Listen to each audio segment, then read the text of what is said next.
ರಾಜ್ಯದ ಚುನಾವಣೆ ಕನ್ನಡ ನಾಡಿನ ಮತದಾರರಿಗೆ ಅಭಿನಂದಿಸ್ತೇನೆ. ಜಾತ್ಯತೀತ ಶಕ್ತಿಗಳಿಗೆ ಕರ್ನಾಟಕ ರಾಜ್ಯದ ಜನ ಆಶೀರ್ವಾದ ಮಾಡಿದ್ದಾರೆ.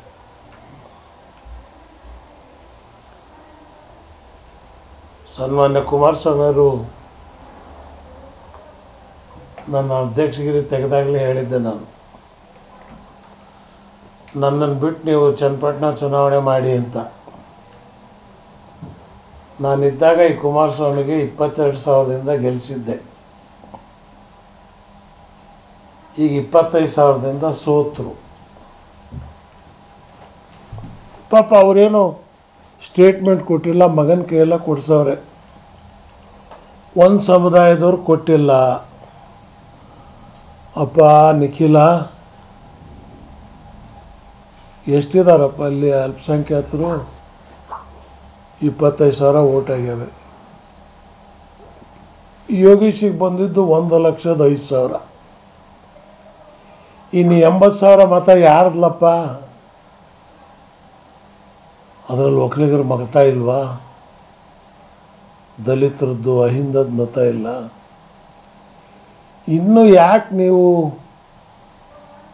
ನಿಮ್ಮ ದೌರ್ಬಲ್ಯವನ್ನು ಮುಚ್ಕೊಳ್ಳೋದಕ್ಕೆ ಮುಸಲ್ಮಾನರನ್ನ ಯಾಕೆ ಬಲಿಪಶು ಮಾಡೋಕ್ಕೆ ಹೊಂಟಿರಿ? ನಿಮ್ಮಪ್ಪ ಚೆನ್ನಾಗಿದ್ದಾಗ ಓಟ್ ಕೊಟ್ಟಿಲ್ವಾ?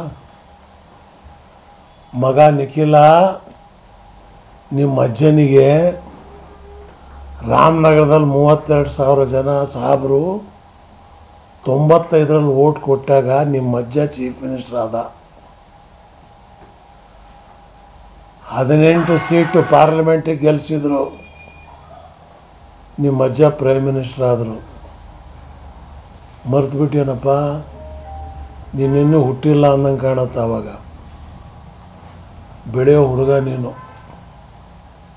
ಕರ್ನಾಟಕ ರಾಜ್ಯ ಇದು ಬಸವಣ್ಣನ ನಾಡು.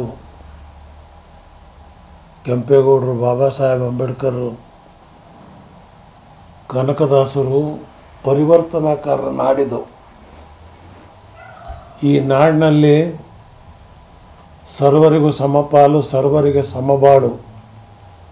ಇದು ಹೇಳೋರಿಗೆ ಮಾತ್ರ ರಾಜಕಾರಣದಲ್ಲಿ ಉಳಿಯೋದಕ್ಕೆ ಸಾಧ್ಯ. ನನಗೆ ಗೊತ್ತ ಮಟ್ಟಕ್ಕೆ ನಿಮ್ಮ ಅಜ್ಜನಿಗೆ ಕರ್ಕೊಂಡು ಹೋದದ್ದು, ನಿಮ್ಮ ಅಪ್ಪನಿಗೆ ಕರ್ಕೊಂಡು ಹೋದದ್ದು ಅಮಿತ್ ಶಾ ಹತ್ರ ನೀನೇ ಅಲ್ವೇನಪ್ಪ? ನನ್ನನ್ನು ಕೇಳಲಾರ್ದೆ ಹೋದ್ರಿ. ನಾನು ಅಧ್ಯಕ್ಷ ಅವತ್ತು ಪಾರ್ಟಿದು. ಈಗಲೂ ನಾನೇ ಅಧ್ಯಕ್ಷ. ನಿಮ್ಮ ಅಜ್ಜ ಅಫಿಡವಿಟ್ ಹಾಕೋರು ಹೈಕೋರ್ಟ್ನಲ್ಲಿ, ಅವ್ರಿಗೆ ತೆಗೆಯಲ್ಲ ಅಂತ ಲಾಯರ್ ಹೊಳ್ಳನ ಕೈಯಲ್ಲಿ ಹಾಕ್ಸವ್ರೆ. ಅದಿರಲಿ, ಇವತ್ತು ನಿಮಗೆ ಬೆಳೆಯೋ ಹುಡುಗ ನೀನು. ನಿನ್ನ ಪ್ರೆಸ್ ಕಾನ್ಫರೆನ್ಸ್ ನೋಡಿ ನನಗೆ ಅಯ್ಯೋ ಅನ್ನಿಸ್ತು.